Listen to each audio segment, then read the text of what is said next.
juste à côté. Ouais. Bonjour. Bonjour à tous.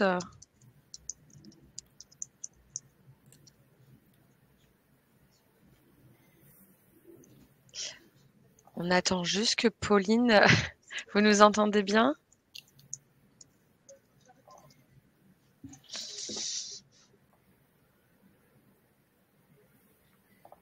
Super, super. On attend juste que Pauline réussisse à se connecter. J'espère qu'elle va bientôt arriver.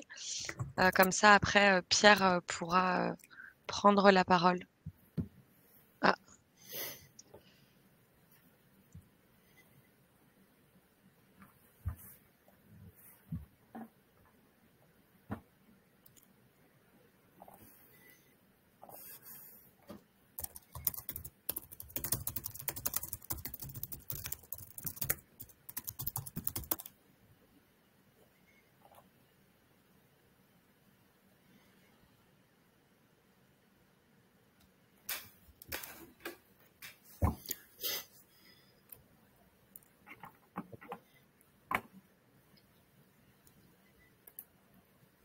Allô.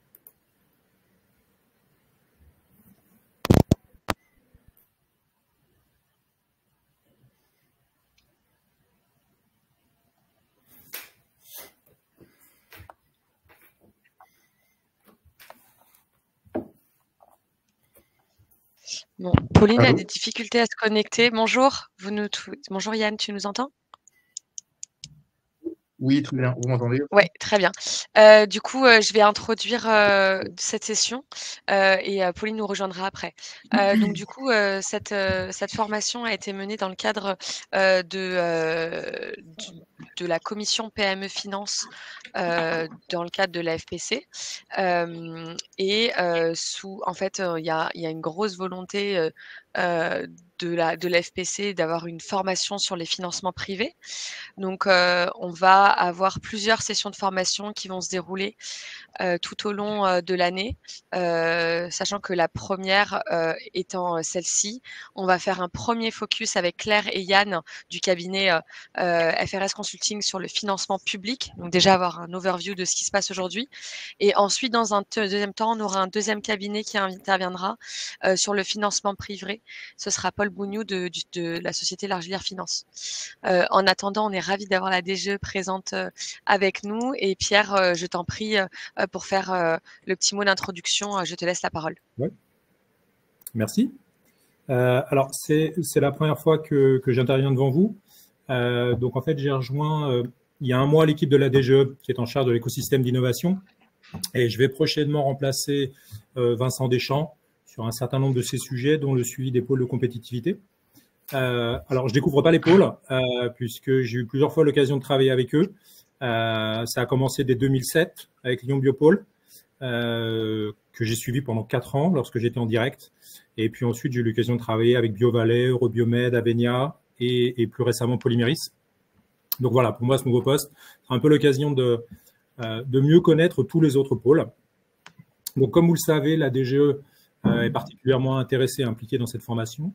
Donc, l'objectif, c'est bien d'acquérir ou de renforcer une expertise sur les financements privés qui viendra s'ajouter aux expertises déjà reconnues que vous possédez sur les technologies, sur les marchés, sur les financements publics. Donc, au final, chaque pôle pourra proposer une offre de service encore plus large à ses adhérents. Et vous êtes présent aujourd'hui donc en tant que personne référente sur le financement privé. La désignation d'un référent, d'une référente dans chaque pôle, c'est un élément essentiel pour la réussite de la démarche. Donc, vous allez pouvoir bénéficier de formations pour acquérir les compétences nécessaires et mettre en place l'offre de service la mieux adaptée en fait pour répondre aux questions et aux besoins des entreprises de votre pôle sur le financement privé. Donc, la qualité de la formation, elle est essentielle. Donc, c'est pourquoi les premières sessions donc, sont portées par France Innovation.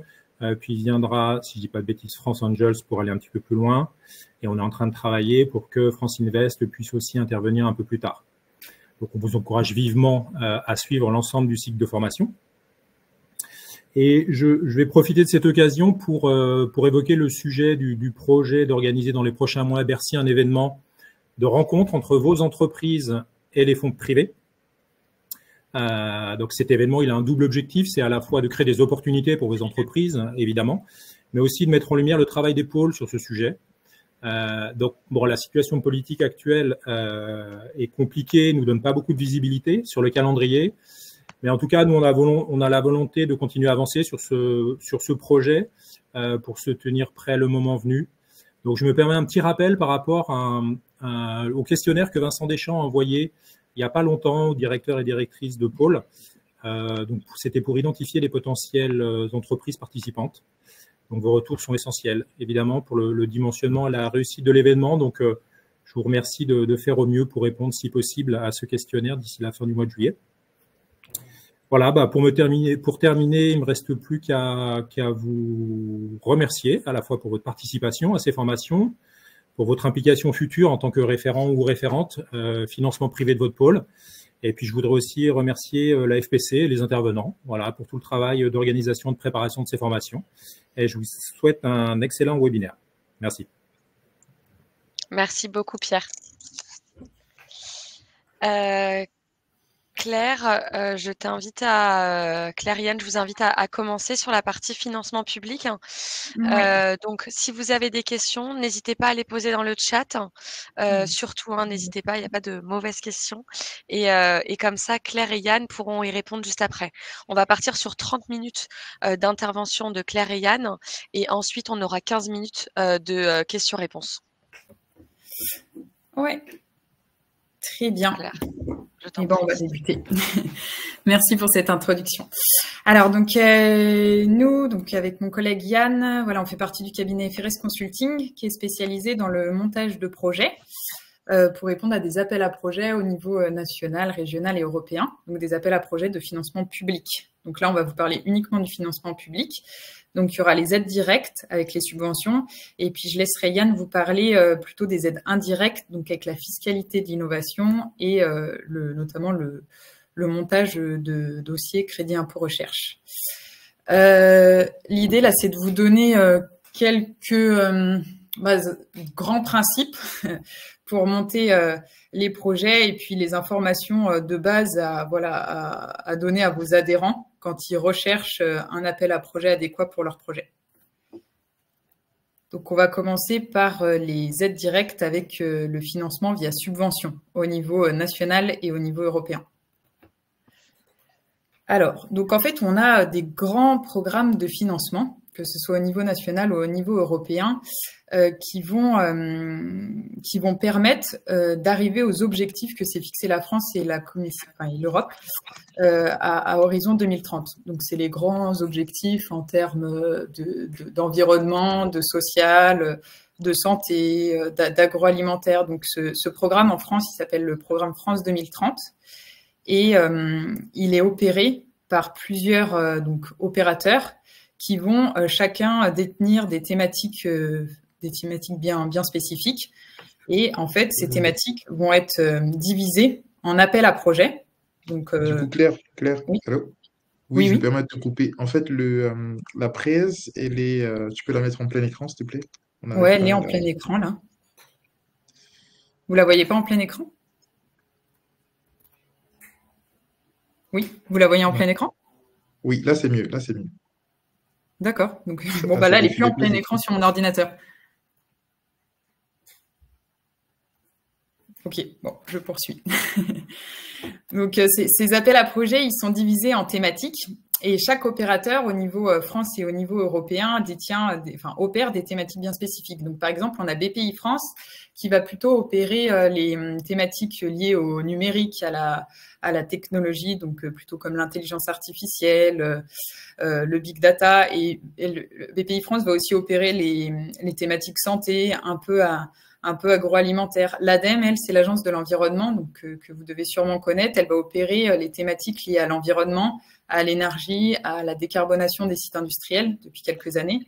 France Agrimaire, c'est un autre opérateur qui va gérer les thématiques liées à l'agriculture, l'agence de l'eau, les thématiques liées à l'eau. Il y a aussi un autre opérateur, Banque des Territoires, qui devient connu, donc qui opère plusieurs thématiques et notamment des appels à projets en agronomie. Et il y a les régions aussi. Les régions, ce sont des acteurs assez importants dans le financement public. Ils détiennent donc leurs propres appels à projets. Et en fait, ils vont soumettre des appels à projets en fonction de leur sensibilité. Donc voilà, par exemple, sur les régions du Sud, on va avoir peut-être plus d'appels à projets liés à la sécheresse, à l'agriculture. Pour les régions du Nord-Est, avec de l'industrie lourde, plutôt de la décarbonation industrielle. Et en fait, les régions, c'est quand même une source de financement public assez importante. Donc, faudra pas hésiter à les mettre dans la boucle et puis à regarder le site des régions pour voir s'il y a des appels à projets pertinents pour vos adhérents. Claire, je me permets juste de te couper, mais peux-tu mettre la présentation en diapositive et non pas en ce format-là? Ouais, mais je l'avais mis et on m'a dit que non. c'était Non, elle n'y était bon. pas. Elle n'y était pas. Elle n'a jamais été. Tu peux juste la mettre en diapositive. Ouais. Là, comme ça, c'est bon? Voilà, là, c'est bon. Ah ouais, ok. Désolée, parce que moi, sur mon écran, je la voyais vraiment en diapositive. C'est pas le cas. Là, c'est bon. Merci. Désolée. Merci, okay. merci. Bon. Au niveau de la Commission européenne, on a le programme Horizon Europe, donc, que vous devez connaître. C'est le grand programme qui fait suite au programme H2020. Et qui inclut donc tous les appels à projets, c'est multithématique, donc on peut avoir du spatial, de l'agroalimentaire, de la santé, de la désertification des sols, voilà, il y a toutes les thématiques et ce sont des appels à projets qui sont opérés par la Commission européenne. Ces appels à projets, ils sont généralement collaboratifs, donc c'est pour des projets avec plusieurs partenaires. Et il y a aussi d'autres entités qui se détachent de la Commission européenne et qui gèrent leurs propres appels à projets, comme le programme LIFE, donc pour la biodiversité, avec de la faune, la préservation de la faune, de la flore. Il y a le programme Eureka aussi, avec l'appel à projet, par exemple Eurostar, qui va financer plutôt des PME, avec des projets collaboratifs interpays européens. Les EIT, donc EIT, peut-être que voilà, c'est peut-être un peu moins connu. Donc les EIT, c'est des organismes qui se détachent de la Commission européenne, qui sont formés par des structures privées notamment, et qui sont spécifiques à chaque thématique. Il y a l'EIT Food pour l'alimentation, l'EIT Manufacturing pour les process industriels, EIT Health pour la santé. Et donc ça, c'est voilà, tous ces acteurs-là, donc c'est pas une liste exhaustive, je vous ai donné les plus importants, vont avoir des programmes de financement qui pourront être des belles opportunités pour vos adhérents, pour accéder à du financement public. Ensuite, donc là, on voulait vous rappeler les grands principes d'éligibilité pour le financement public.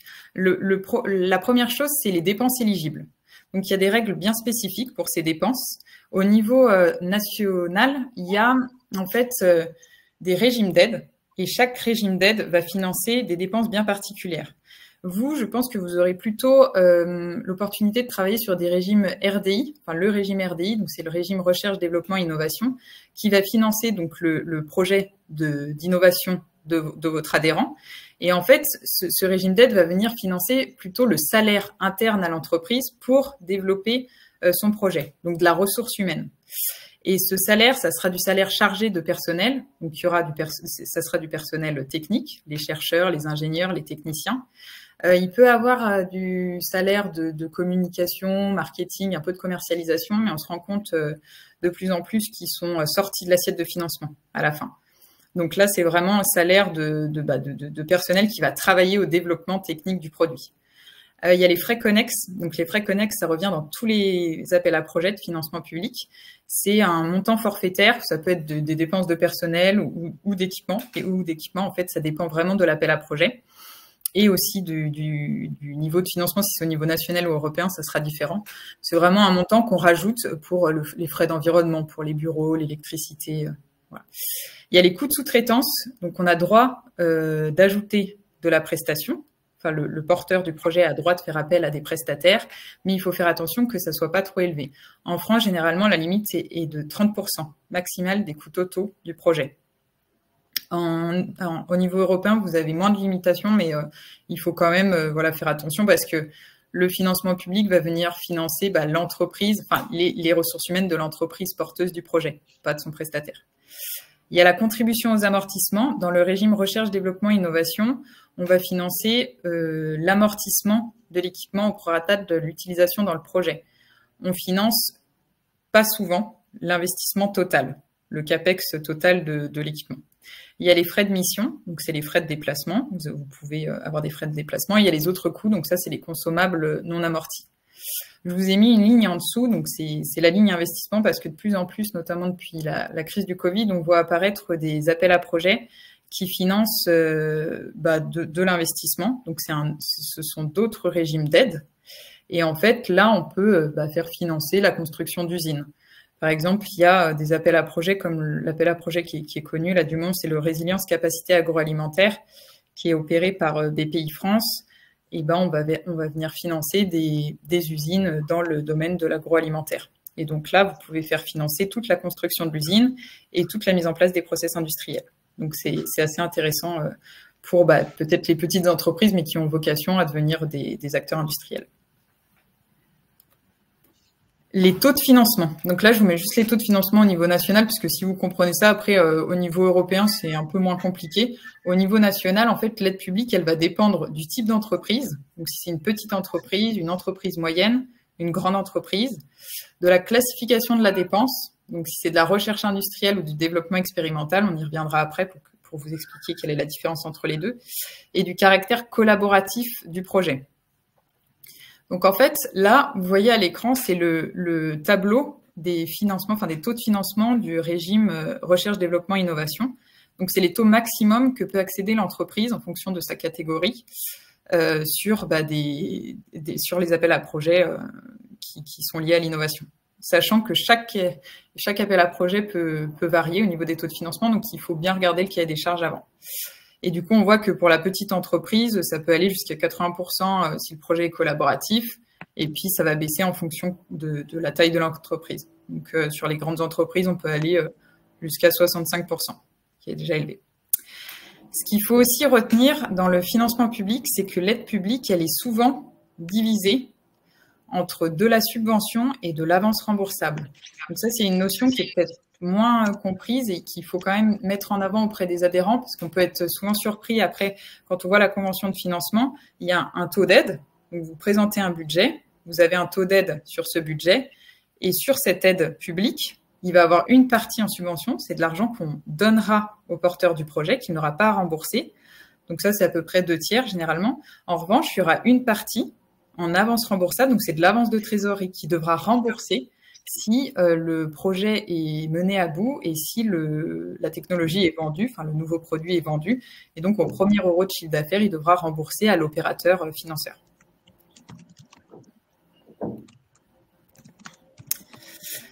Il y a une notion qui est extrêmement importante et je pense que si vous travaillez avec des petites entreprises ou des startups, c'est la première question à poser.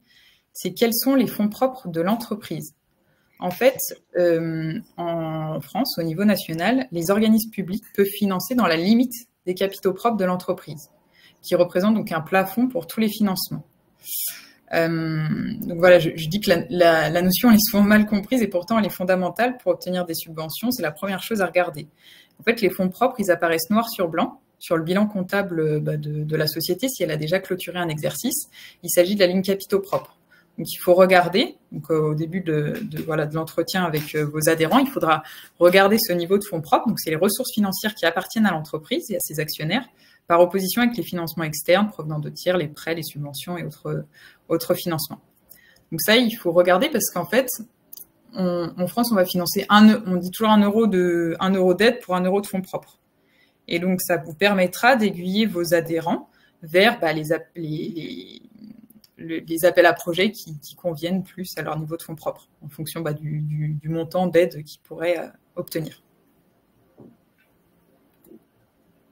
La typologie d'entreprise, donc on a vu que le taux de financement dépendait de la typologie d'entreprise. Donc on peut voir qu'il y a plusieurs catégories. Il y a la petite, la moyenne et la grande entreprise. Donc la petite entreprise, elle aura moins de 50 employés et moins de 10 millions d'euros de chiffre d'affaires. La moyenne, elle aura moins de 250 employés et moins de 50 millions d'euros de chiffre d'affaires.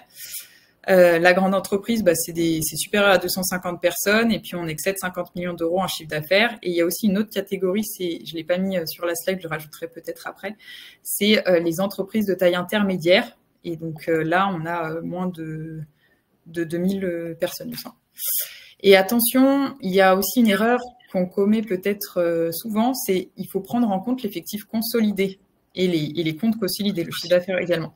Donc, par exemple, si vous travaillez avec une petite entreprise, donc à peut-être une vingtaine de personnes en employés, vous pouvez facilement vous dire, bon, bah, elle est catégorisée comme petite employée, elle aura des taux de financement élevés, mais il faut bien regarder que cette entreprise ne soit pas une filiale d'un groupe plus grand. Parce que si c'est une filiale d'un groupe plus grand, on va regarder les effectifs et les comptes de tout le groupe. Et cette petite entreprise qui est devant vous sera considérée comme une grande entreprise, avec des taux de financement qui sont liés à la grande entreprise, donc plus bas. Alors là, voilà, donc cette slide, la classification de la dépense RDI, je vais passer assez vite. Donc, on ne va pas lire les définitions. Il faut juste bien comprendre qu'en France, la dépense, elle est classée soit recherche industrielle, soit développement expérimental. Et en fait, en fonction de sa classification, on va avoir un taux de financement associé. Il faut juste comprendre que la recherche industrielle, c'est des stades de maturité un peu plus bas. Donc, en fait, vous développez... Enfin, je ne peux pas utiliser le mot développement parce que il y a le développement expérimental derrière, mais c'est de la recherche complexe avec de la création de connaissances qui vise à mettre au point de nouveaux produits ou une amélioration notable des produits, procédés ou services existants. Et donc, ici, on va être sur un stade de maturité plus bas que le développement expérimental. Là, vous rentrez vraiment dans de l'utilisation de connaissances pour peut-être prototyper, faire des essais. Donc, toutes les dépenses qui seront liées au prototypage, aux essais en environnement représentatif, en environnement réel, ils seront classés développement expérimental. Et en fait, le taux d'aide va être équilibré en fonction de ces dépenses-là, en fonction de si vous êtes plus dans du verrou technologique complexe à lever, avec de la création de connaissances, ou si vous êtes plus sur des projets de mise au point de technologies sur la base de connaissances qui existaient déjà. La collaboration. Donc, on a vu que le taux de financement dépendait aussi du caractère collaboratif du projet. Un projet peut être, on dit souvent monopartenaire, donc avec un porteur unique, ou collaboratif avec plusieurs partenaires. En France, il y a une règle qu'il faut apprendre, c'est que la collaboration est effective si il y a un consortium d'entreprises parmi lesquelles figure au moins une PME et aucune entreprise ne supporte plus de 70% des dépenses éligibles du total du projet. Donc, vous avez un consortium. Si, par exemple, il y a deux entreprises, un académique, et qu'une des entreprises a 73% du budget total du projet, on n'est pas sur de la collaboration, même si les autres apportent des briques technologiques. Si elle a plus de 70% du budget, ça ne fonctionnera pas. Il y a une autre règle. On peut aussi parler de collaboration quand il y a une ou plusieurs entreprises et des organismes de recherche. Et si l'organisme de recherche a plus de 10% des dépenses totales, on est aussi dans le cadre d'une collaboration. Et quand vous avez un projet collaboratif, vous avez des taux de financement qui sont, on l'a vu sur le tableau d'avant, qui sont maximisés, c'est du plus 10% sur de la collaboration pour les partenaires. Le partenaire vs sous-traitant, donc là j'ai quand même mis ces notions parce que c'est aussi des questions qu'on nous pose souvent. À quel moment on peut être partenaire? Enfin, qui peut être partenaire? Qui peut être sous-traitant? Le partenaire, en fait, il aura une valorisation économique de ses résultats.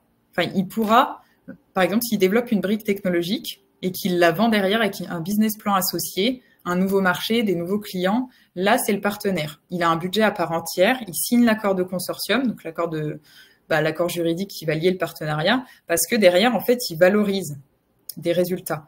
Le sous-traitant, lui, il va réaliser une mission ponctuelle pendant le projet et ensuite, il va, disons qu'il va pas du tout valoriser ses résultats derrière. Ça sera une mission qui sera payée sur la base peut-être d'un cahier des charges qu'on lui fournira, mais c'est sa mission du quotidien. Le sous-traitant, il n'a pas de budget séparé, il signe pas d'accord de consortium.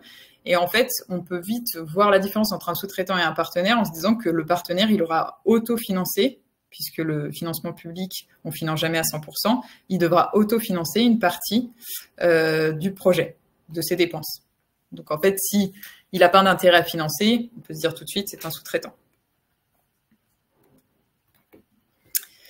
Alors, une fois qu'on a compris donc ces premiers éléments, vous allez rencontrer vos adhérents. La première étape, c'est de récupérer les informations sur l'entreprise. Il faudra en fait tout un tas d'informations pour pouvoir les aiguiller au mieux sur les appels à projets, parce qu'on dénombre plusieurs centaines d'opportunités d'aide à l'innovation. C'est extrêmement complexe, il y a beaucoup de financeurs entre les régions, l'État, la Commission européenne, et donc pour pour chacun en fait de ces appels à projets, il y a des conditions d'éligibilité particulières et le choix du dispositif, il dépend de la taille de la société, de la thématique du projet, de son niveau de maturité, de la typologie d'innovation. Et donc la première étape, c'est vraiment de classifier, enfin de récupérer toutes ces informations pour aiguiller au mieux vos adhérents vers les bons financements publics. Par exemple, il faut savoir quand est-ce que la société a été créée, parce qu'on a des appels à projets. Typiquement au niveau national, il y a BPI France avec la bourse French Tech Emergence. Peut-être comme vous travaillez avec des petites sociétés, il y en a sûrement qui peuvent candidater. Donc c'est un appel à projet qui demande à avoir moins d'1 an d'existence. Donc là, il faudrait l'année de création pour savoir s'ils ont moins d'un an d'existence. Il y a la localisation. En fonction de la localisation de l'entreprise, on pourra accéder à des financements régionaux. On en a parlé en introduction. Et donc, ça peut être aussi une source de financement assez intéressante. Il y a le nombre d'employés, la typologie d'entreprise. On en a déjà parlé, des fonds propres aussi. Donc, c'est pas une liste exhaustive, mais disons que c'était pour bien vous montrer qu'il faut récupérer toutes ces informations et pas en oublier une pour bien viser les bons appels à projets, les bons financements publics. Et c'est pareil, du coup, pour le projet. Il y a toute une liste de questions à poser sur le projet pour comprendre déjà s'il y a d'innovation. Pour voir si on peut viser les appels à projets de financement public qui financent l'innovation. Donc, notamment, il y a peut-être des choses à savoir sur la concurrence. Est-ce qu'il y a réellement des solutions existantes? Est-ce que ces solutions existantes, elles ont des limites? Est-ce que votre adhérent va au-delà de ces limites? Est-ce qu'il y a on parle de besoin marché. Donc, pour qu'il y ait un projet d'innovation, il faut qu'il y ait un besoin marché. Il y a le stade de maturité de la technologie aussi. À quel stade de développement on en est? Est-ce qu'on en est au concept? Est-ce qu'on en est au prototypage? C'est important de le savoir parce que les appels à projets ont des critères sur les niveaux de TRL, on le verra juste après. Il y a les compétences manquantes, savoir si le porteur peut développer son produit tout seul ou s'il a besoin de partenaires. Et donc, auquel cas, il faudra l'aiguiller pour rechercher des partenaires. Il y a le planning, savoir si c'est un développement à court terme, un développement dans 3 ans, ça ne sera pas les mêmes appels à projets. Et puis le point clé, de combien on a besoin, le besoin en financement. Il y a des appels à projets très variés, donc on peut avoir sur des petits appels à projets moins de 100 000 € d'aide et sur d'autres appels à projets plusieurs millions. Donc voilà, ça ne sera pas du tout les mêmes appels à projets en fonction du besoin en financement. L'innovation maintenant, donc ça c'est une notion qui est extrêmement importante puisqu'elle doit être démontrée dans tous les dossiers de financement. En fait, on va parler de verrou technologique. Le verrou technologique, c'est l'axe d'innovation. Comment on démontre qu'il y a un verrou technologique? Il faudra donner un état de l'art de ce qui existe. Donc aujourd'hui, quel est l'existant? Et montrer que sur cet existant, il y a des limites qui font que des solutions doivent être proposées, doivent être développées. Et en fait, ça justifie l'innovation du projet. Et généralement, on qualifie cette innovation sur l'échelle TRL. Donc l'échelle TRL, c'est ce dont je viens juste de parler, c'est le stade de maturité de la technologie, où on en est. Donc, si vous travaillez, mais peut-être vous travaillez un peu moins avec l'ANR, donc l'Agence nationale de la recherche, on est plutôt sur des TRL bas. Donc, c'est peut-être plus de la recherche fondamentale. Et ensuite, quand on commence à travailler avec peut-être ADEME, BPI France, c'est plutôt à partir de TRL 4. Et donc là, on est déjà sur de la validation en laboratoire, de maquettes en laboratoire. Et plus on monte dans l'échelle TRL, plus on développe le produit. Donc, on arrive à des essais en environnement opérationnel, en environnement représentatif, etc. Et donc, aujourd'hui, au niveau national, le régime recherche, développement, innovation va financer jusqu'au TRL 8. Donc, on ne va pas financer l'industrialisation et la commercialisation. Enfin, plutôt l'inverse, la commercialisation et l'industrialisation, pardon. On va s'arrêter au TRL 8 et après, vous avez d'autres appels à projets qui sollicitent d'autres régimes d'aide sur de l'investissement et là, vous pouvez aller sur de la création d'usines, au-delà de TRL 9. Et donc ça, c'est un point clé, ce que je rappelle en bas, un point clé du cahier des charges, c'est le niveau de maturité préexistant et la faisabilité technique du projet. Parce que chaque appel à projet a des requis sur le niveau de TRL de départ. Donc, il faut bien regarder pour bien aiguiller vos adhérents sur le bon appel à projet. Où trouver les aides nationales? Vous avez en fait les sites des opérateurs au niveau français. Donc, il y a le site de BPI France, le site de l'ADEME. Donc, c'est bien fait parce que, par exemple, là, je vous ai mis à l'écran le site de l'ADEME. Vous avez sur la gauche des critères à donner. Donc, si vous êtes une association, une entreprise, un organisme de recherche, ce que vous cherchez, si vous cherchez des financements pour du développement de projet, pour des études, la thématique du projet. Et après, le site vous donne quand même quelques dispositifs, enfin vous trie quelques dispositifs. Il y a des pages internet qui fusionnent toutes les aides, mais parfois on se rend compte que c'est pas exhaustif, donc nous on les utilise moins. Et c'est vrai que bon, il y en a qui existent, mais il peut manquer certains dispositifs, peut-être les dispositifs nouveaux qui viennent de sortir. Donc ce qu'on conseille, c'est peut-être de regarder sur chaque site des opérateurs. Et puis les sites des régions aussi. Et au niveau des aides européennes, vous avez ce qu'on appelle le participant de portal. Je vous ai mis à l'écran une image du participant de portal. C'est pareil, à gauche, vous avez un volet, donc un volet déroulant avec des critères à donner. Et il vous trie quelques appels à projets. Bon, il vous donne beaucoup d'appels à projets. Quand vous mettez les critères, il n'y a pas beaucoup de critères sélectifs. Donc, il faut quand même regarder plusieurs appels à projets avant de trouver le bon. Et après, il faut regarder sur les sites des autres opérateurs, donc le Life, l'Eurostar, peut-être aussi il y a les appels à projets FEDER, tout ça, donc il faut regarder sur chacun des sites. Il y a des structures pour vous aider au niveau européen, donc là j'ai mis au niveau européen. Je ne sais pas si avec pôle de compétitivité vous utilisez ces structures, mais nous par exemple on appelle beaucoup les points de contact nationaux. Horizon Europe, qui ont beaucoup d'informations sur les appels à projets européens. Et puis après, il y a d'autres associations, donc il y a l'Enterprise Europe Network. Là, j'ai mis l'exemple de la région Île-de-France, le service de développement et coopération européenne. Donc là, il y a en région, vous avez des personnes, des services dédiés pour renseigner sur les appels européens. Les aides directes, je vais peut-être avancer un peu plus vite. Les aides directes, donc c'est aussi d'autres mécanismes de financement. Nous, on va moins travailler sur ces prêts-là, mais je les ai présentés quand même. C'est les prêts à l'innovation, les prêts à l'innovation de BPI France. Donc, il existe plusieurs types de prêts pour l'innovation en fonction du stade de maturité du projet. Donc là, ce ne sera pas de la subvention, mais c'est des prêts avec des taux quand même assez accessibles. Et ça peut venir financer tous les stades de maturité des petites entreprises, mais même aussi des grandes entreprises et des ETI.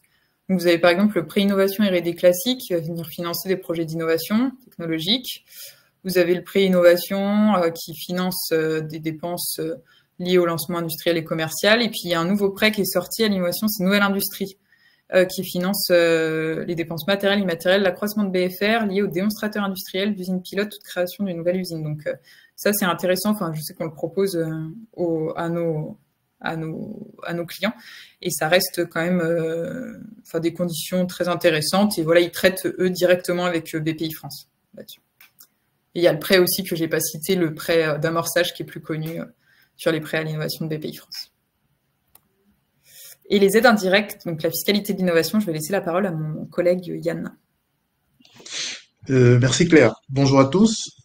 Alors, je suis Yann Lacon, expert en financement d'innovation au sein du cabinet FRS Consulting. Je vais vous présenter assez brièvement, vu le temps imparti, les aides indirectes à l'innovation. Claire, tu peux passer la première slide, s'il te plaît? Alors, je vais commencer par le crédit d'impôt recherche. Il me semble que vous le connaissez dans les grandes lignes assez tout, donc je veux dépeindre un peu c'est quoi le crédit d'impôt recherche. En prélude de mon introduction, il faudrait savoir que, en raison du rôle vital que joue l'innovation technologique dans le processus de développement économique, de nombreux gouvernements ont mis en place des stratégies pour pouvoir promouvoir des investissements opérés en R&D par les entreprises. Donc, l'un de ces soutiens à l'innovation est le crédit d'impôt recherche qui a été instauré en France en 1983. On voit donc que c'est un crédit c'est un dispositif fiscal qui vise à soutenir l'investissement R&D des entreprises à destination de toute entreprise française qui est soumise à l'impôt sur les sociétés ou sur les revenus au régime réel. Donc, ceci signifie que pour pouvoir bénéficier du crédit d'impôt recherche, il n'y a pas une nécessité en fait de percevoir ou de générer de l'impôt. On peut être déficitaire et bénéficier du crédit d'impôt. Donc, c'est vraiment sur les dépenses engagées au cours de l'année calendaire. Ensuite, qu'est-ce qu'il vise ce crédit d'impôt recherche-là? Ce crédit d'impôt recherche vise à, ou du moins, soutient trois types de projets de R&D. Donc, les différents types de projets R&D sont la recherche fondamentale, la recherche appliquée et le développement expérimental. Alors, la recherche fondamentale, c'est l'ensemble des activités qui sont réalisées dans le but de pouvoir apporter de la connaissance sans application réelle à un domaine précis. Ou la recherche appliquée, quant à elle, vise à pouvoir se servir de la recherche fondamentale et pouvoir l'appliquer à un domaine précis.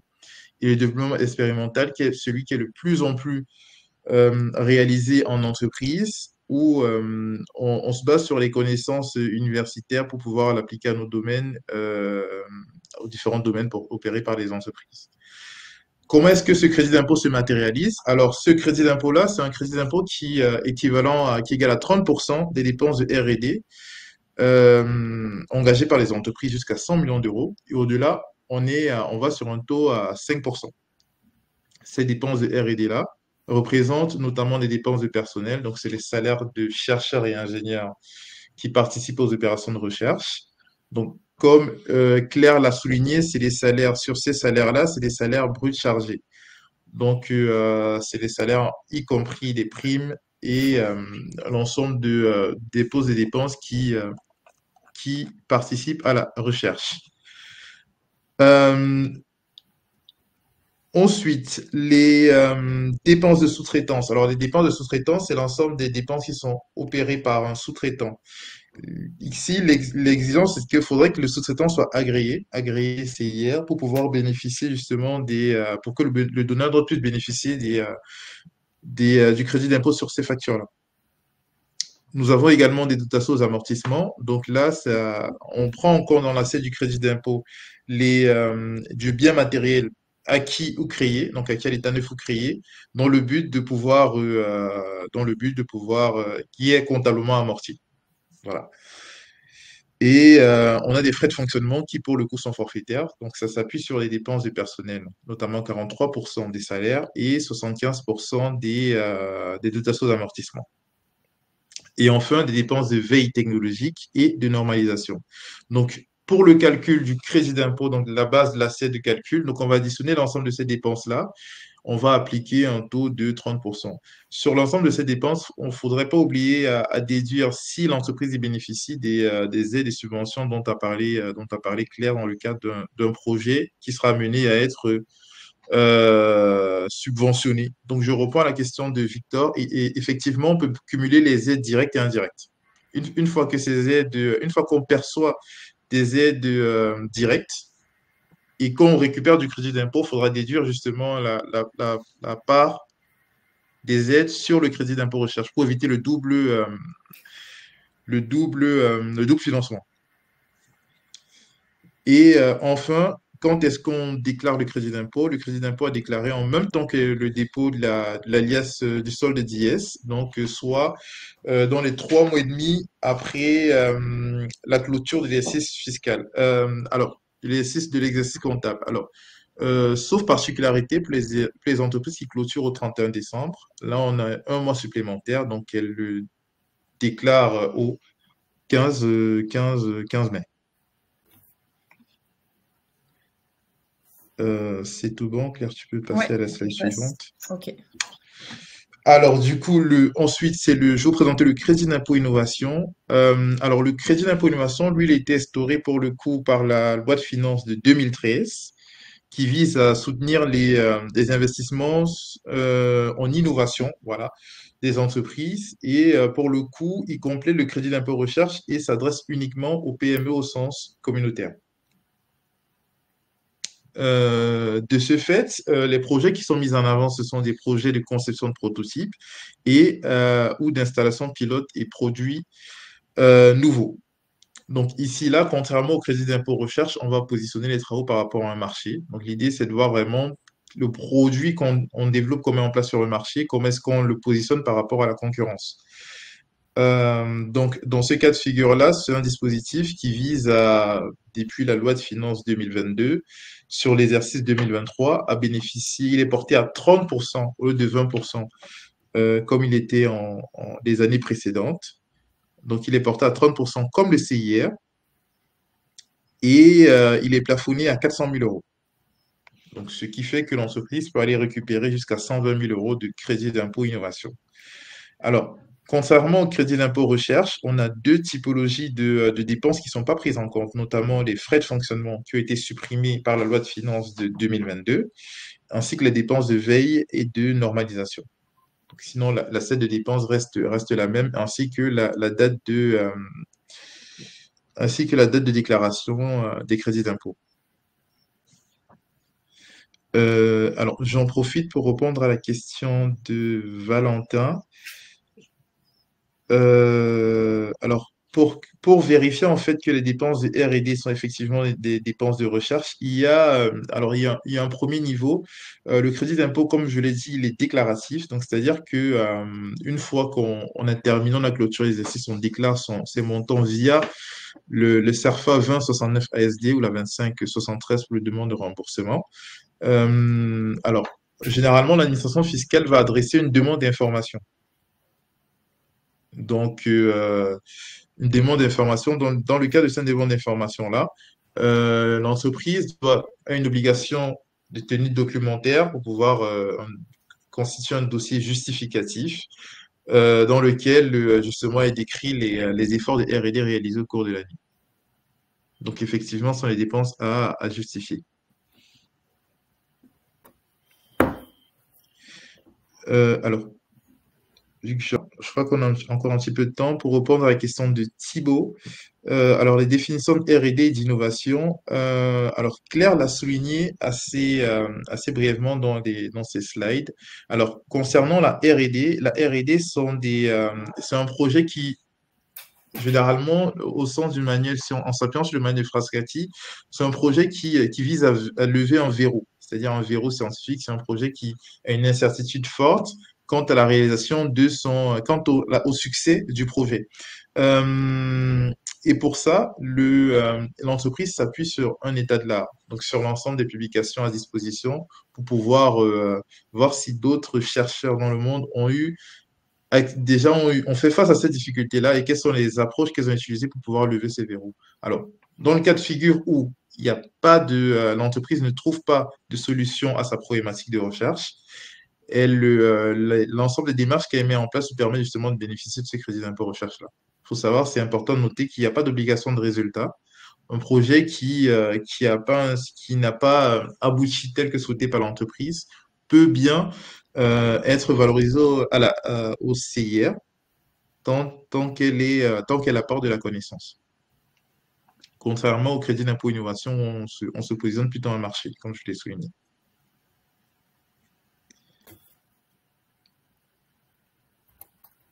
Ok.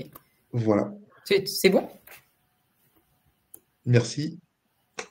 Ok, bah parfait. Bah voilà, c'était la fin de notre présentation. Merci à tous. Je vais arrêter le partage. Merci à tous. Merci beaucoup Claire, merci beaucoup Yann. Merci. Je vais inviter Paul à nous rejoindre sur scène de la société Largelière Finance.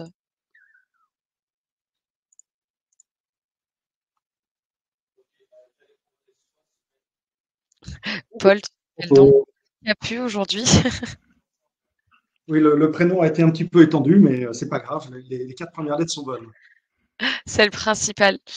Du coup, Paul va nous parler du financement privé. Donc, on va faire un focus vraiment sur qu'est-ce que le financement privé, quelles sont les différentes sources de financement privé. Donc voilà, on a 30 minutes et après on aura 10 minutes de questions-réponses. Évidemment, il y a des questions aussi qui sont posées dans le chat directement, Paul. Donc, si tu envoies et que tu peux répondre directement, n'hésite pas à y répondre. Et sinon, on prendra le temps d'échanger à la fin. Je t'en prie, Paul. Avec plaisir, super. Alors, le document est en train de charger, pour être partagé. Donc, je vais pouvoir lancer ça dans quelques instants. Peut-être juste pour me présenter, bonjour à toutes, bonjour à tous. Un grand merci à Finance Innovation et au pôle de compétitivité de me permettre d'être avec vous pendant une trentaine de minutes aujourd'hui.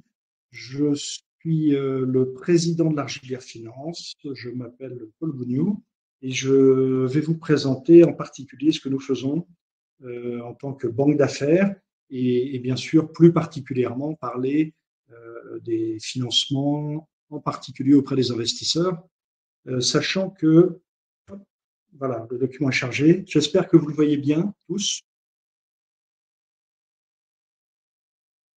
Super. Merci, merci, merci, super. Le principe, c'est vraiment d'échanger avec vous, avec notre retour de praticien. Alors, pourquoi est-ce qu'on parle de praticien? Je vais vous présenter juste en quelques minutes l'Argilière Finance, qui nous sommes et ce que nous faisons, de manière à ce que vous compreniez bien la légitimité qu'on a sur le sujet, et puis permettre de bien comprendre l'intervention de la banque d'affaires dans le contexte des levées de fonds pour vos partenaires et pour les entreprises que vous conseillez, que vous accompagnez.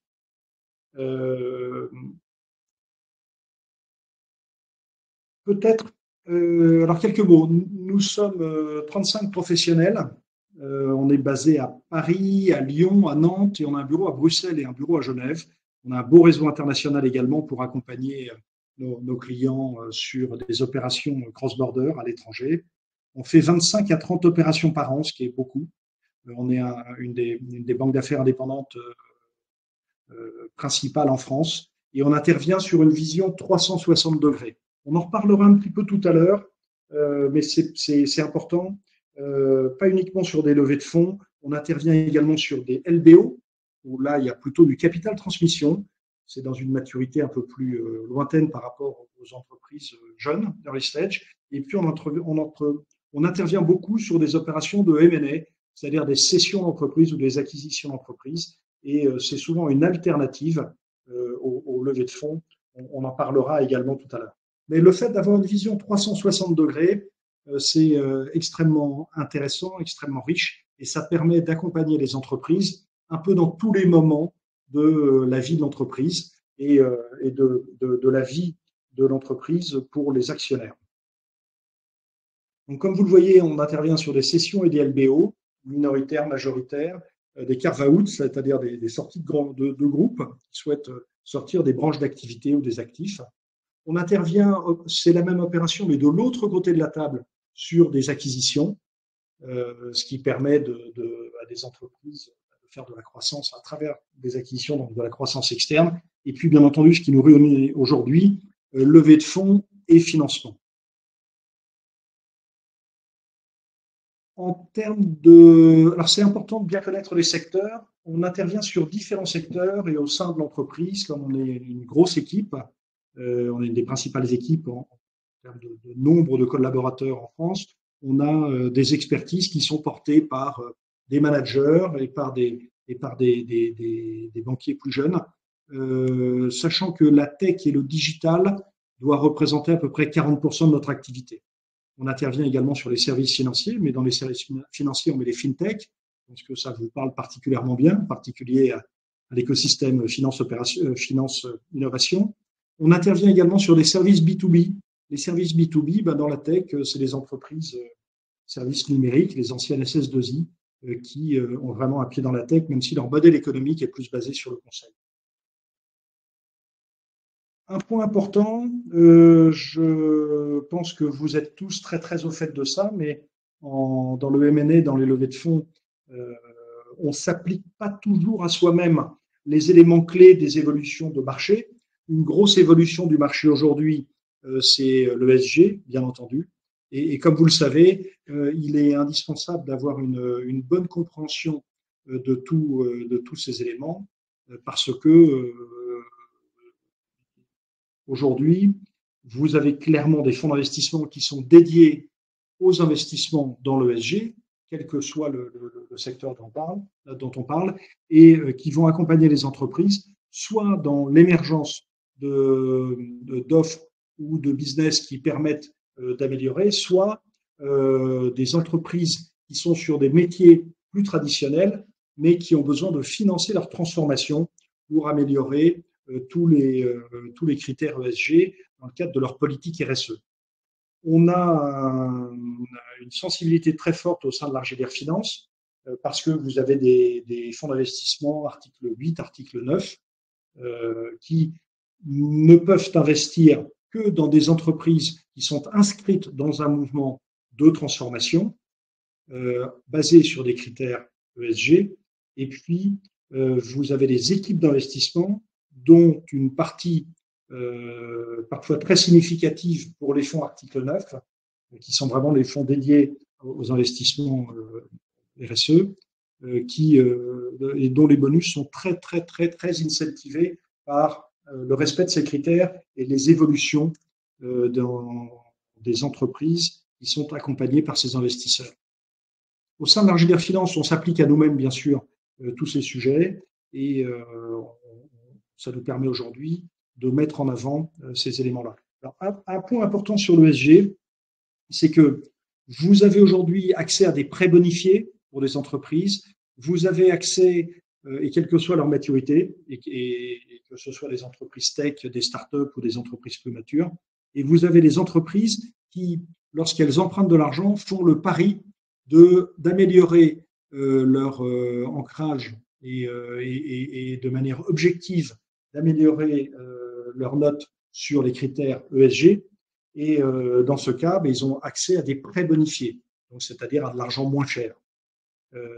C'est aujourd'hui un élément de goodwill dans les entreprises que nous présentons aux banquiers ou aux investisseurs dans les opérations de financement et de levée de fonds. Demain, ce sera non pas des éléments de goodwill, mais ce seront des éléments de badwill qui baisseront la valeur, voire des éléments deal breakers, c'est-à-dire qui empêcheront de faire le deal si les entreprises ne respectent pas ces critères. Et donc, extrêmement important d'être d'ores et déjà extrêmement sensible à cette dimension. Je vous passe l'équipe. On a un réseau international et puis on est un petit peu sur les marches des différents podiums dans nos métiers de banque d'affaires. Nous intervenons pour des entreprises qui généralement font plus d'1 million d'euros d'EBITDA et sur des opérations qui font entre 10 millions et 250 millions d'euros taille d'opération. C'est-à-dire pour des chiffres d'affaires qui font entre quelques millions d'euros jusqu'à plusieurs centaines de millions d'euros. On n'est donc pas au cœur de l'écosystème early stage, amorçage, même si, vous le verrez, on réalise quelques opérations qui sont un peu des coups de cœur. On intervient plus sur ce qu'on appelle série B, série C, et bien sûr le M&A sur les différentes opérations. Je vous enverrai bien sûr la présentation et on a noté quelques opérations réalisées soit dans des levées de financement, dette, soit dans des levées de fonds auprès d'investisseurs financiers. Vous voyez, donc, je prends la première, on lève actuellement 50 millions d'euros pour un réseau social qui a été bootstrappé, c'est-à-dire qui n'a jamais fait appel aux investisseurs et qui fait une centaine de millions d'euros de chiffre d'affaires. Mais en même temps, et on présentera le cas tout à l'heure en 2023, on a accompagné une entreprise plus petite sur une levée de fonds de quelques millions d'euros. Est-ce qu'à ce stade, vous avez des questions? Est-ce que la vision de l'activité de lever et de banque d'affaires est claire pour vous? Ou bien est-ce qu'on peut attaquer?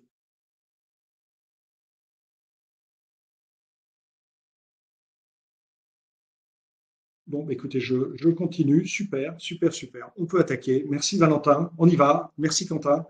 Peut-être premier point, l'état du marché français des levées de fonds.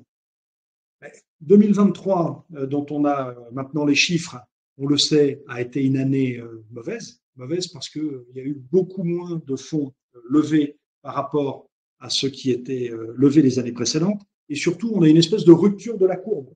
Ça faisait plusieurs années qu'on augmentait systématiquement les montants de fonds levés. On a eu une période un peu de surexcitation post-Covid, mais même durant l'année du Covid, en 2020, la crise Covid, on a réalisé une année tout à fait correcte en termes de collecte et d'investissement. Puis on a eu une accélération en 2021, en 2022.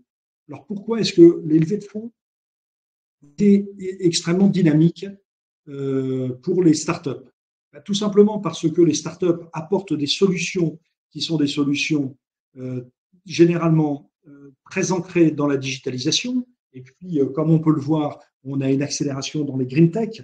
on a une accélération dans les medtech, on a beaucoup d'éléments qui ont permis d'être accélérés dans la perception de l'évolution des marchés par la crise Covid. Également, les solutions digitales ont montré qu'elles étaient beaucoup plus résilientes que les éléments rattachés à la vraie vie, au brick and mortar, comme le retail, comme l'immobilier, comme l'industrie, qui ont souffert parce que on ne pouvait pas se déplacer, on ne pouvait pas aller dans les entreprises. Il y a eu vraiment une remise en cause profonde qu'on a tous vécue et que vous connaissez parfaitement. Et on s'est aperçu que le digital apportait véritablement une solution et était un secteur extrêmement résilient. Cette transformation de marché, elle a été très fortement ressentie par les investisseurs et par les différentes catégories d'investisseurs. Et d'un seul coup, dès mi-2020, et ça s'est confirmé en 2021, en 2022, on a eu d'un seul coup un afflux d'argent extrêmement important, un peu partout dans le monde, et bien sûr beaucoup en France, pour financer tous ces éléments de transformation de notre société et de la vie d'une manière générale. Et à travers les investisseurs que sont les fonds private equity. C'est-à-dire qu'avant, il y avait beaucoup d'argent dans l'immobilier, il y avait beaucoup d'argent dans l'immobilier commercial, qui était investi par les institutionnels, par des grandes familles, par même les investisseurs particuliers. Et puis d'un seul coup, plein d'argent s'est retrouvé sur le private equity et en particulier ce qu'on appelle tout ce qui est tech et venture. Et puis on a eu quelques très très grosses levées de fonds en 2023, comme vous pouvez le constater, puisqu'on a eu 850 millions d'euros levés par Vercor, alors, equity et dette sur une valo à entre 500 millions et 1 milliard. Mistral AI, dont tout le monde a entendu parler, sur une valo à 2 milliards, magnifique licorne, et on espère que ça restera une licorne. Et puis Driveco, par exemple, et ça c'est intéressant parce que c'est une green tech comme Vercor, dans une autre activité, mais qui a levé des sommes extrêmement importantes. Et on le voit, les green tech ont été très plébiscités par les investisseurs. D'une manière générale, lorsqu'on parle de levée de fonds, je crois qu'il est extrêmement important d'avoir les idées très claires. Pourquoi? Parce que les investisseurs, ils sont tous passés par les mêmes formations, la même approche, ils vont tous aux mêmes conférences, ils se disent les mêmes choses. Ils sont globalement très, et on peut même dire très moutonniers. Ils font à peu près tous la même chose de la même façon. Donc, si vous racontez la mauvaise histoire à une personne, vous êtes à peu près sûr que les interlocuteurs suivants que vous rencontrerez, qui seront dans la même catégorie, recevront l'histoire en considérant que c'est une mauvaise histoire. On va recommencer un peu à la base. Quelle est la meilleure façon de financer une entreprise? Nous, on fait de la banque d'affaires, on a beaucoup d'outils technologiques, on est extrêmement présent sur toute la compréhension des mécanismes financiers, mais on n'oublie pas une chose qui est clé et qu'il ne faut jamais oublier, c'est le bon sens paysan. On appelle le BSP. Pour financer une entreprise, la première source de financement de l'entreprise, c'est ses clients. Et idéalement, avec de la profitabilité, donc ce sont les cash flows bénéficiaires de l'entreprise. Donc c'est très bien de parler de levée de fonds, c'est très bien de parler de montage de financement, mais l'objectif d'un chef d'entreprise, ça doit être avant tout de servir ses clients. Si vous êtes par exemple dans des technologies autour des sciences de la vie, le développement de nouvelles molécules, si vous êtes sur un projet qu'on accompagne actuellement, qui est un projet deep tech de transfert des données pour l'aérospace et les armées à travers la lumière, le Li-Fi, forcément, vous avez des années, voire 7-8 ans de développement. Et dans ce cas-là, tant que ce n'est pas développé, vous n'avez pas de clients. Mais la très grande majeure partie des entreprises, elles ont très tôt des clients. Et d'ailleurs, lorsque on est sur des développements qui sont proches du marché, si vous n'avez pas de clients quand vous démarrez, c'est bien, mais c'est un peu risqué. Donc, 1, les clients. 2, la rentabilité provenant des clients. 3, troisième source de financement, je crois que ça a été abordé dans la présentation précédente, c'est les subventions non remboursables. C'est de l'argent gratuit, hein, concrètement. Quatrièmement, c'est les subventions remboursables, parce que souvent c'est pas cher, puis en plus c'est conditionné à la réussite, donc le risque est moins important. Cinquième source de financement, les prêts et les emprunts. C'est très bien, mais pour ça, très souvent, il faut avoir des capitaux propres, un peu comme les subventions. Mais pourquoi je cite chacun de ces éléments, c'est que on sait qu'il va falloir panacher et qu'il faut des capitaux propres nécessairement pour pouvoir obtenir des subventions non remboursables. Donc, c'est très intéressant d'aller d'abord chercher des subventions et puis de montrer qu'on peut obtenir des subventions lorsqu'on va avoir les investisseurs.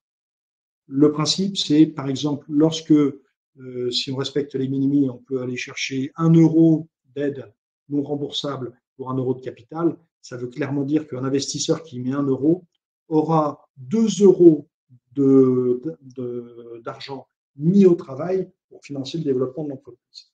Et puis, alors bien sûr, comme je disais, le dernier point, c'est les investisseurs. Et il faut être extrêmement vigilant entre la façon dont les investisseurs investissent, l'equity ou les comptes courts. Parce que l'equity, c'est dilutif, c'est le cœur de la valeur pour les actionnaires, en particulier les fondateurs, alors que la dette, c'est l'entreprise qui la supporte et qui la remboursera. Et c'est pas dilutif. N'hésitez pas, si vous avez des questions à ce stade, si je vais un peu vite sur certains sujets, j'ai allumé le chat à côté, donc n'hésitez pas si vous avez des questions, je me ferai un plaisir d'y répondre.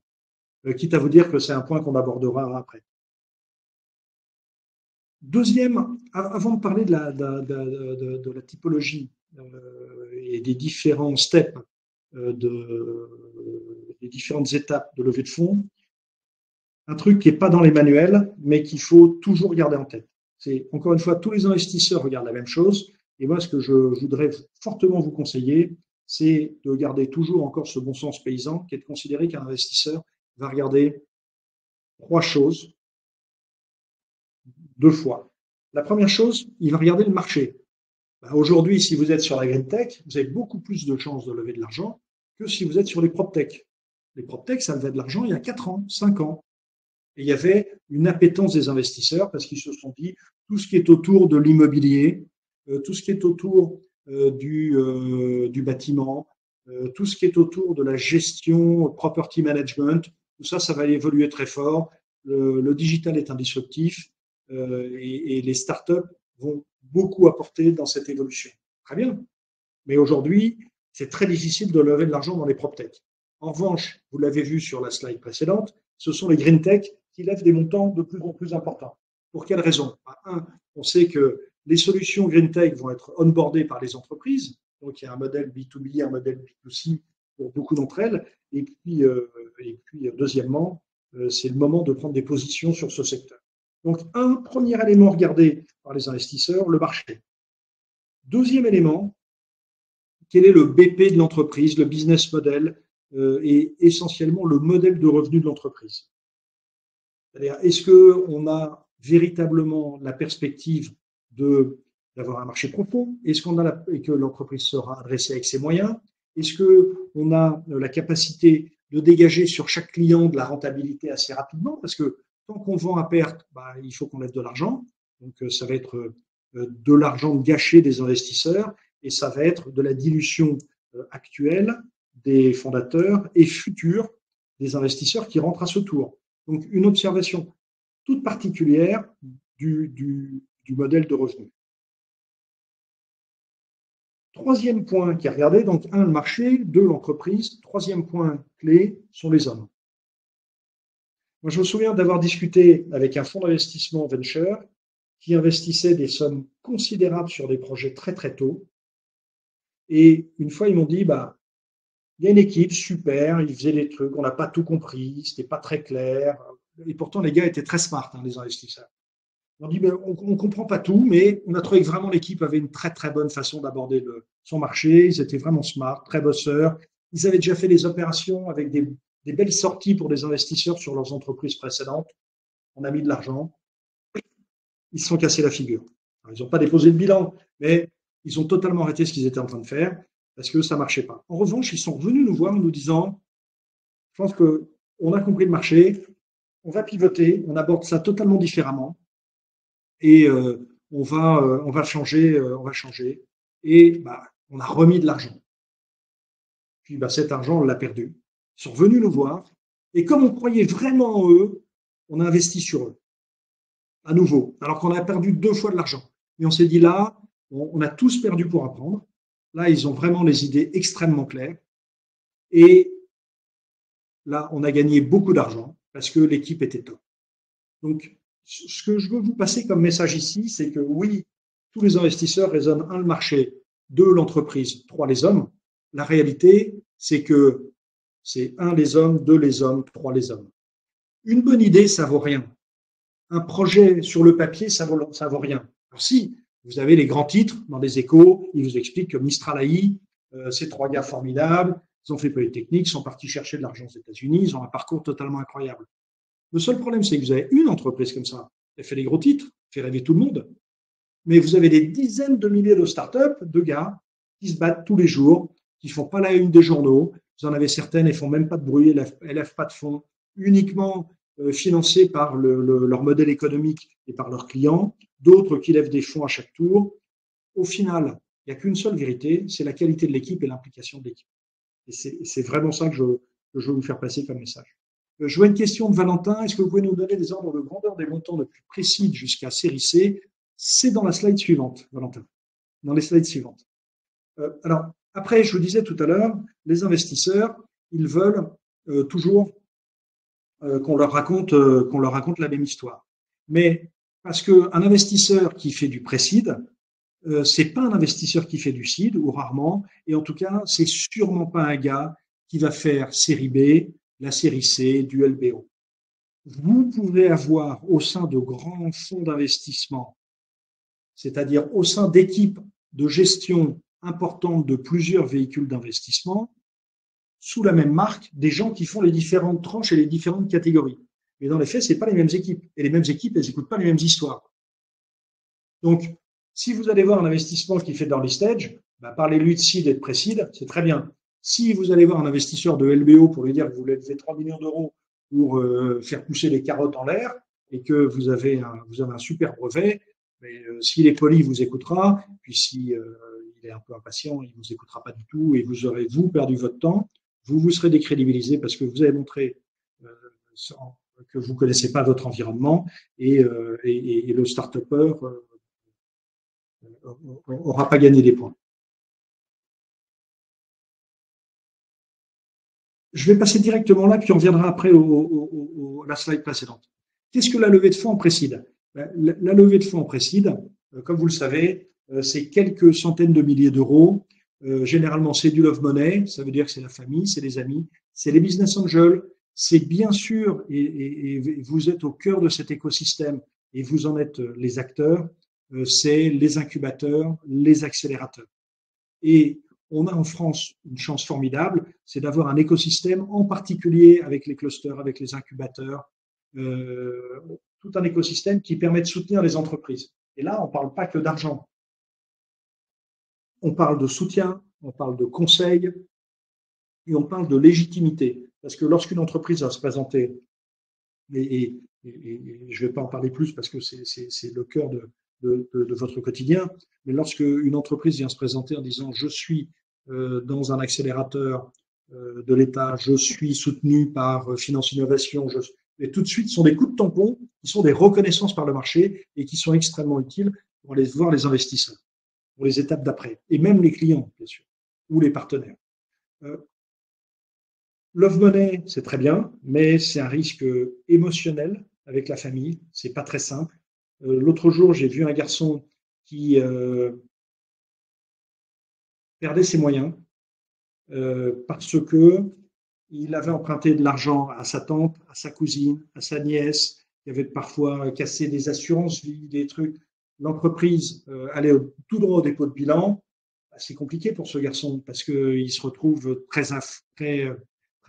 mal vis-à-vis de sa famille. Donc, nous, d'une manière générale, on déconseille lorsqu'il y a des jeunes entrepreneurs qui viennent nous voir, on ne les accompagne pas sur cette étape, mais en tout cas, on leur déconseille d'aller chercher de l'argent auprès de leur famille parce que c'est un gros risque familial et émotionnel.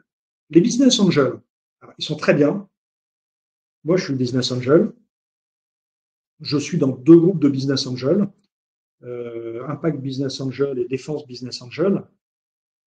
Le problème, c'est que celui qui crie le plus fort, c'est celui qui met le moins d'argent, qui va regarder le plus le dossier et qui va demander très souvent des conditions juridiques à travers le pacte d'actionnaires totalement anormales, conditions qui vont poser des problèmes pour la suite et qui vont véritablement fragiliser les étapes à venir. Où est-ce que je veux en venir? C'est que il faut surtout pas tuer dans l'œuf un projet en acceptant des conditions de business angel qui sont totalement inacceptables. Je ne fais pas le procès des business angels, je dis simplement attention au juridique à ce stade. Ensuite, vous avez le seed avec le business angel. Et puis, comme vous aurez les slides, vous aurez tout le détail. Hein. Je ne vais pas commenter chacune des lignes. Ce serait pas très intéressant. L'objectif, c'est de vous faire plutôt un retour concret, puis de se laisser un petit peu de temps pour les questions. On a ce qu'on appelle en France la vallée de la mort, entre les financements un peu jusqu'à 1 million d'euros et de 750 000, qui est un peu la limite des business angels et qui est la limite du Friends Family, et puis des montants de 2-3 millions d'euros qui commencent à être regardés par les investisseurs. Là, vous avez entre le seed et la série A, clairement, la vallée de la mort. Donc, bien anticipé dans le business plan. Et puis, vous avez série B et série C. Les montants sont indiqués. Hein. Série B, c'est 10 à 50 traditionnellement. Alors après, que vous soyez en région ou à Paris, que vous soyez en France ou à l'international, les montants peuvent varier. Et puis, vous avez la série C qui est l'étape d'après.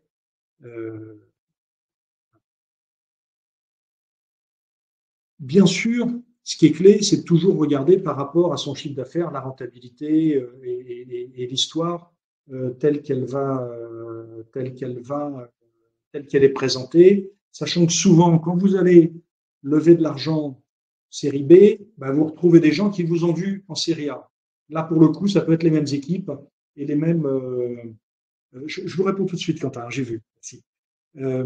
Vous avez les mêmes équipes, ils se souviennent de ce que vous avez dit, et puis comme ils sont tous très très bien organisés, ils vont réouvrir le document qui leur a été présenté par les entrepreneurs 2 ans plus tôt, 3 ans plus tôt, et ils vont voir, quels sont les écarts, parce que par définition, il y a les écarts, et s'il y a des retards, pourquoi, s'il y a un avance, pourquoi, si la rentabilité elle est là, pourquoi, ou pas.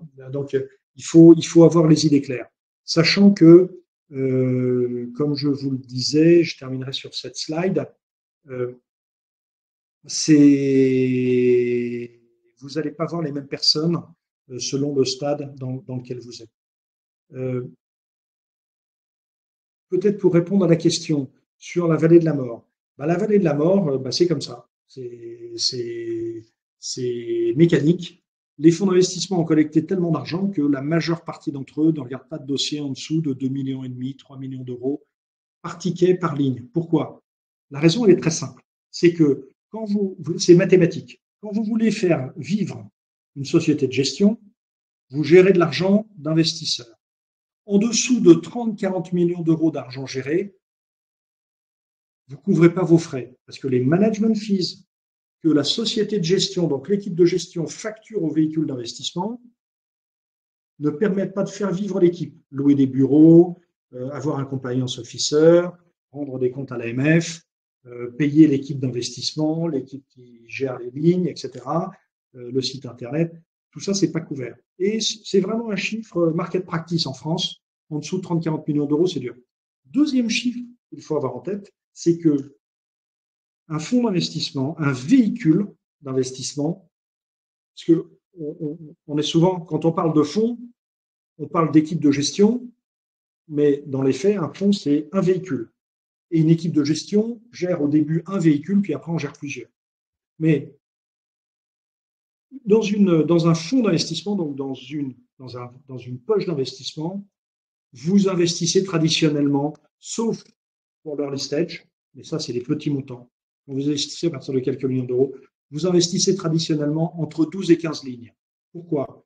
S'il y en a moins, vous mutualisez pas le risque. S'il y en a trop, vous n'avez pas la place d'animer une équipe de gestion, donc avoir des salaires suffisamment importants pour gérer trop de lignes.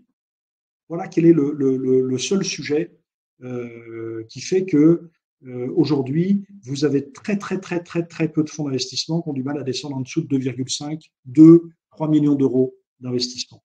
Et en revanche, c'est des trop grosses sommes pour les business angels qui, eux, sont gratuits, facturent pas leur temps, facturent pas leur énergie, font facturer l'avocat par l'entreprise.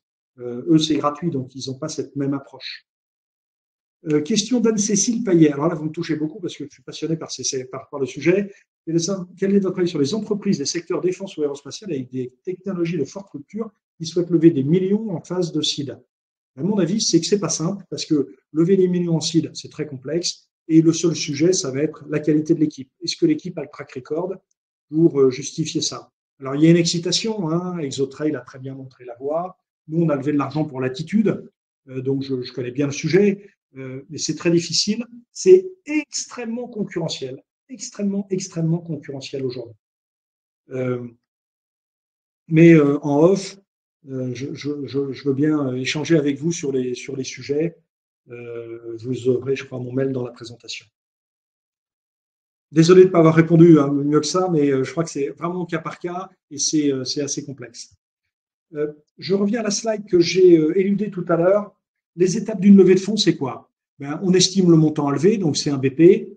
Je vais passer directement à la phase 3, préparer la documentation marketing, donc faire un pitch. Et un pitch, c'est pas 500 slides. Un pitch, c'est une synthèse de 2 slides.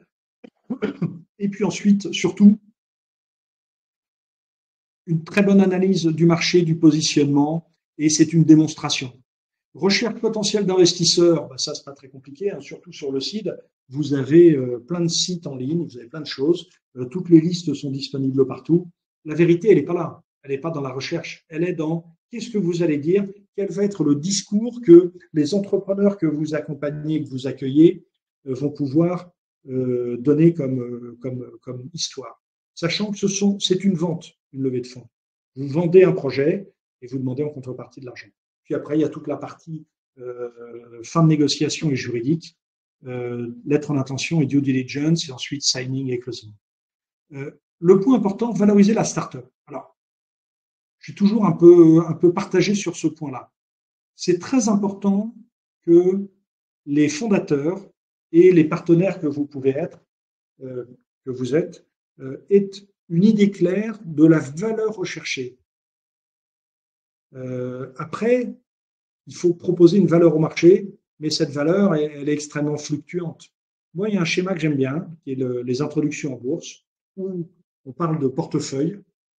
Ça se fait assez peu dans le monde des startups, mais je trouve que c'est extrêmement intéressant. Soit vous levez un nombre fixe d'actions, mais le montant des actions unitaires peut un peu bouger, soit vous dites que vous levez un montant dans une fourchette.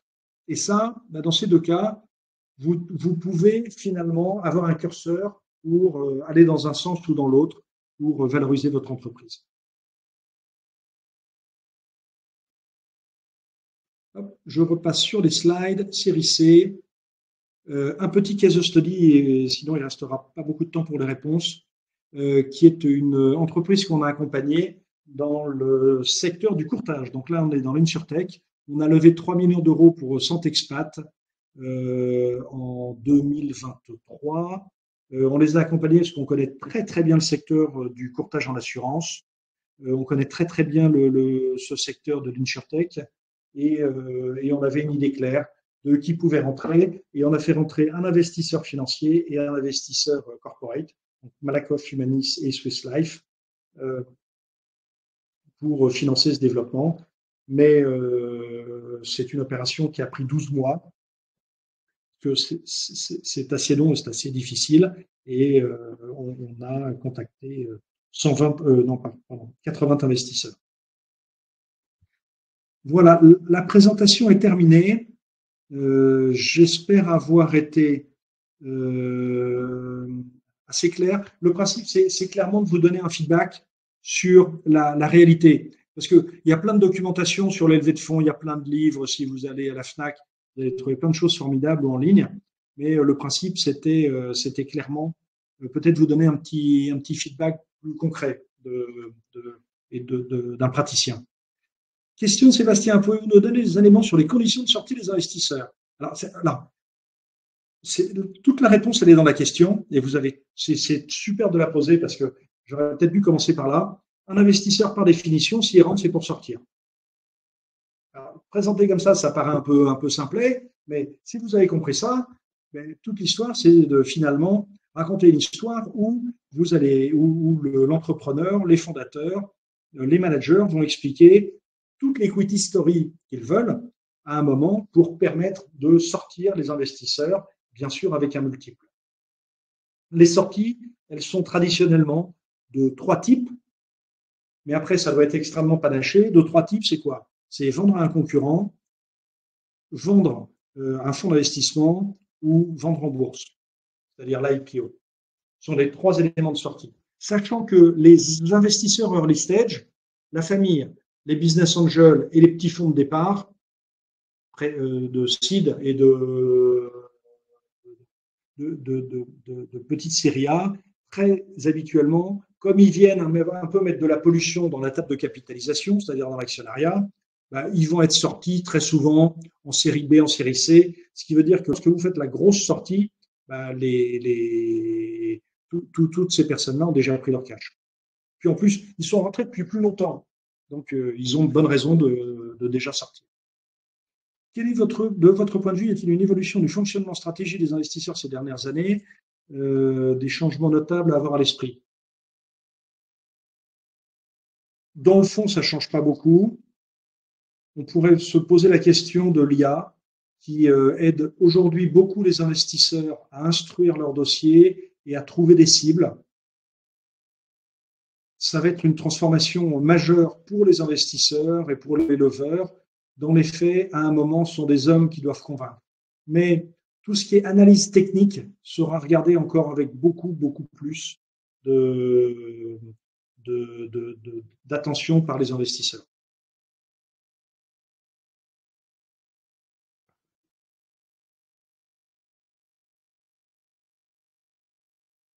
Si vous avez d'autres questions, je serai ravi d'y répondre.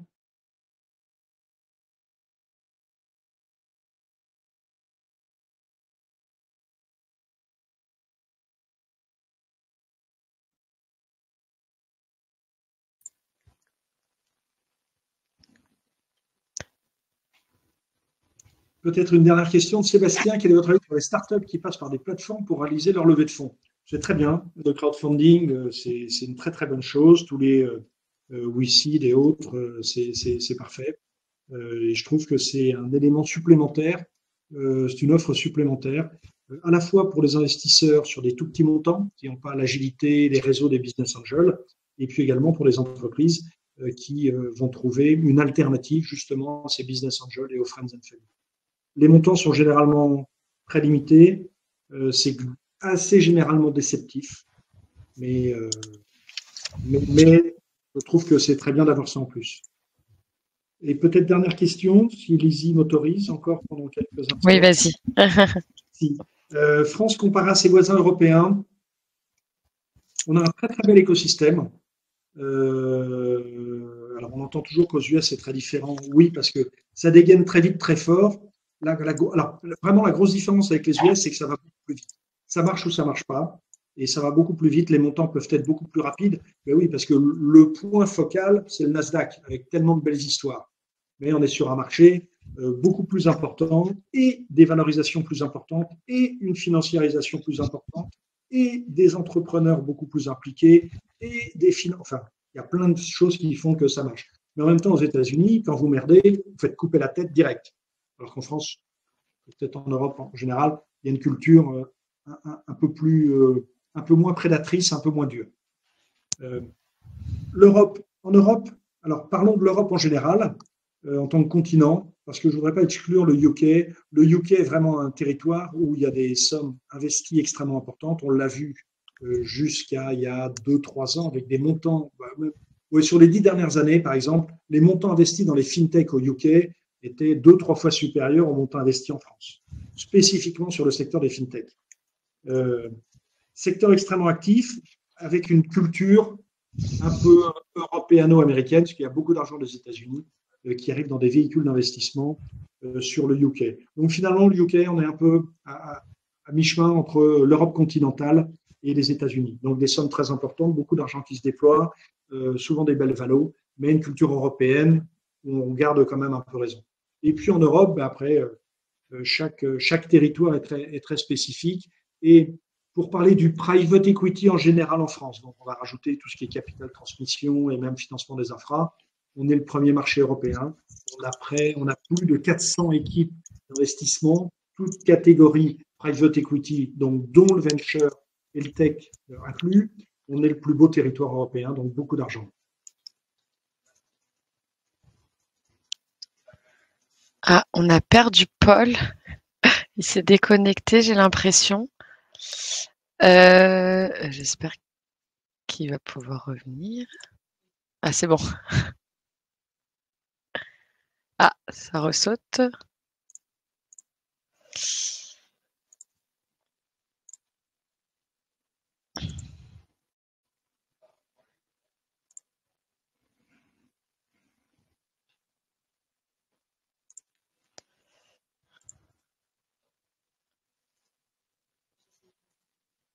J'essaye de le refaire monter sur scène, mais j'ai un peu de mal, je suis désolée. Je me fais exclure à chaque fois. C'est bon, je pense que c'est pas grave, tant pis. On va s'arrêter là de toute manière puisque le temps est terminé. On vous diffusera les présentations donc de FRS Consulting et de l'Argilière Finance. Paul, j'étais en train de conclure du coup. On vous communiquera également les coordonnées de Claire, Yann et de Paul si vous avez des questions, n'hésitez pas.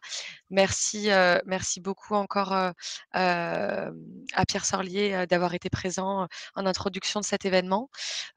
Également, on aura une deuxième session de formation qui aura lieu en octobre. On parlera notamment de la valorisation d'une entreprise et du business plan. Et on en aura une troisième qui sera prévue en décembre. Et là, on fera un focus sur le pitch deck et comment réussir son pitch. Pauline vous enverra également un questionnaire de satisfaction. N'hésitez pas, enfin, un petit message pour avoir un retour sur cette formation. N'hésitez pas à nous faire vos retours. Merci beaucoup à tous. Évidemment, cette formation sera enregistrée et un replay vous sera communiqué pour le diffuser également à vos équipes en interne. Merci beaucoup à tous et je vous souhaite à tous une bonne journée.